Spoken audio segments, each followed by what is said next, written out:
Good day, ladies and gentlemen. My name is Isaiah Taylor. Today, I'm going to briefly speak to you about something that has been plaguing our country and must be addressed. This something that I'm referring to is a need for a federal smoking ban. The effects of smoking are harmful to the individual user. In fact, this user has embraced and accepted the dangers associated with smoking. That's not my issue. My issue is that I'm here to speak to you about the effects that secondhand smoke can have on others. Currently, there is not a federal ban or any kind of federal mandate that addresses smoking in public areas.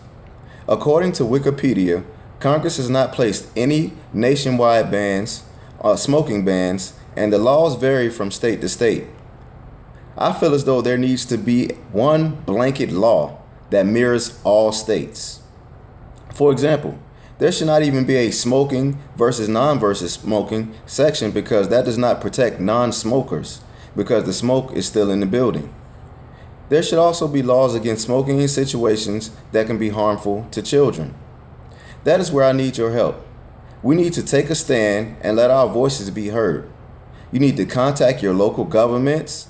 You can draft petitions and do anything you can to show your support for the need to create a federal non-smoking law. There are several states that have instituted laws against smoking in public places, such as bars, but there are other areas that need to be addressed, such as smoking in areas that are dangerous to children. First, let's talk about secondhand smoke so you can get a general idea about how harmful secondhand smoke is. The definition of secondhand smoke, as described by the Center for Disease Control, as smoke that is breathed out by smokers after taking a puff from a lit cigarette. The CDC also states that there are in excess of 7,000 chemicals in secondhand smoke which are toxic and can lead to cancer. There was a report released in 1964 by the Surgeon General that stated 2.5 million non-smoking adults died due to secondhand smoke. Adults who are subject to secondhand smoke could get lung cancer, respiratory illness, strokes, coronary heart disease. Non-smokers that are exposed to secondhand smoke have their chance of getting heart disease by 25 to 30%. There are several areas of the body, which are listed here, that can be harmful by smoking and can be harmed. All of these areas of the body are areas that can be affected by secondhand smoke, such as the pancreas, the bladder, and the lungs. The first area that I want to talk to you today about is the need for a federal law that all states must enforce that places stringent laws against smokers who are caught smoking in a vehicle with young children. I say again, for smoking in a vehicle that is carrying a young child. Secondhand smoke could have extreme hard effects on children. They could develop issues such as asthma attacks, respiratory infections, ear infections, and sudden infant death syndrome, as stated by the CDC. The effects may not be seen until they get older, as children sometimes.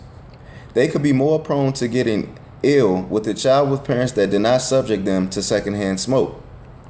Those secondhand smoke victims could acquire bronchitis and pneumonia. As we all know, pneumonia could sometimes prove to be fatal. I am sure that many of you have been riding down your local roads or on your interstates or highways and notice a smoker who's driving a vehicle with the windows up, windows may be cracked or windows all the way down, and they have a young infant strapped into the car seat in the rear of the vehicle. That is completely the wrong answer.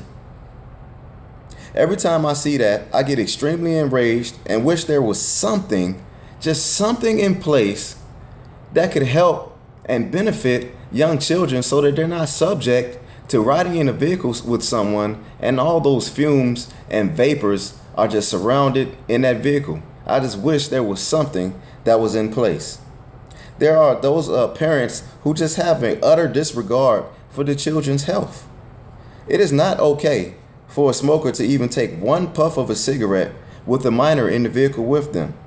Not even with the windows cracked, I say.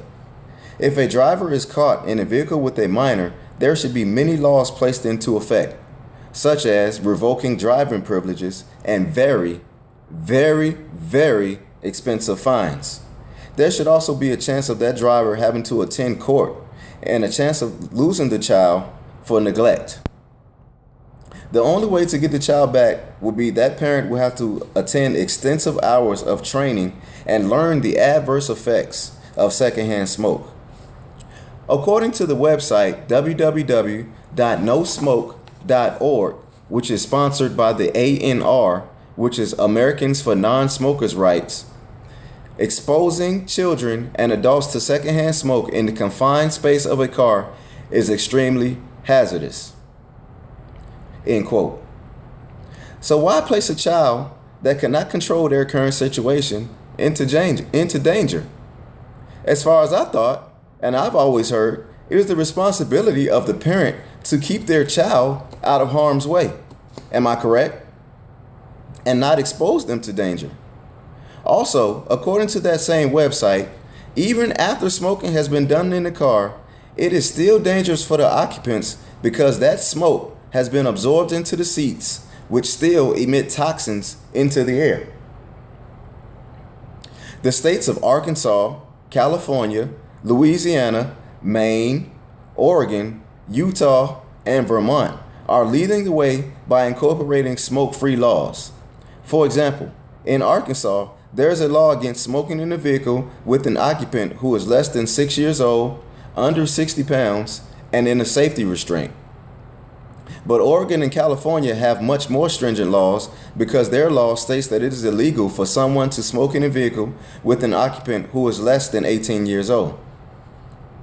I know that you all are not lawmakers. I know this. But you can still have a positive effect which could possibly get to the lawmakers. You can do this by doing things like organizing your own support groups in your local areas and publicize a smoke-free car campaign and push for more education in your communities. You can also spearhead this education yourself. The next area that I want to discuss with you is pregnant women and smoking. Something that is just alarming as smoking with a child in the car, if not more alarming. Smoking while pregnant is something that is very dangerous to the developing child. On cigarette packs, you'll see the Surgeon General's warning. The Surgeon General's warning warns of premature birth, fetal injury, and low birth weight. According to the ANR, smoking during pregnancy can lead to SIDS, or sudden infant death syndrome, which is an unexplained death of a child within the first year of birth. It should be mandatory for doctors to look for signs and symptoms of mothers who are pregnant and notify the child or protective services if they smell like smoke, or if that mother has admitted to smoking while pregnant. If caught, there should be chance of losing the child after birth. There should also be a law that involves the death of a child due to smoking while pregnant and could lead with the mother being charged with murder. Federal law should also be written to address smoking indoors overall.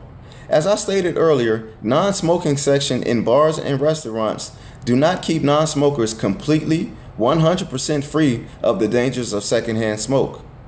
With many states having rules and laws that are so different and so various, Congress needs to step in and make the law for individual states. I say we all need to push for Congress to get involved and make a law that is blanket and covers everything for all states, and all states must abide by. There should also be a law that mandates specific smoking areas.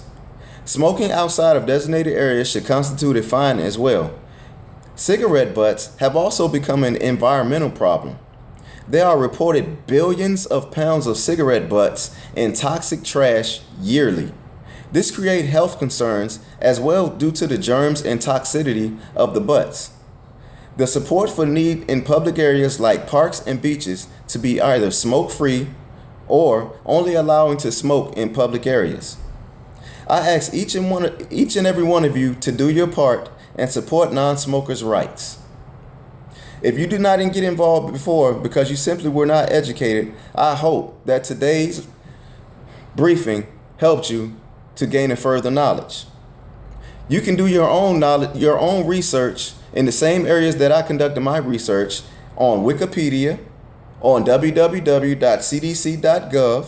on surgeongeneral.gov, or www.nosmoke.org. I thank you for your time, and I hope that you will support this cause.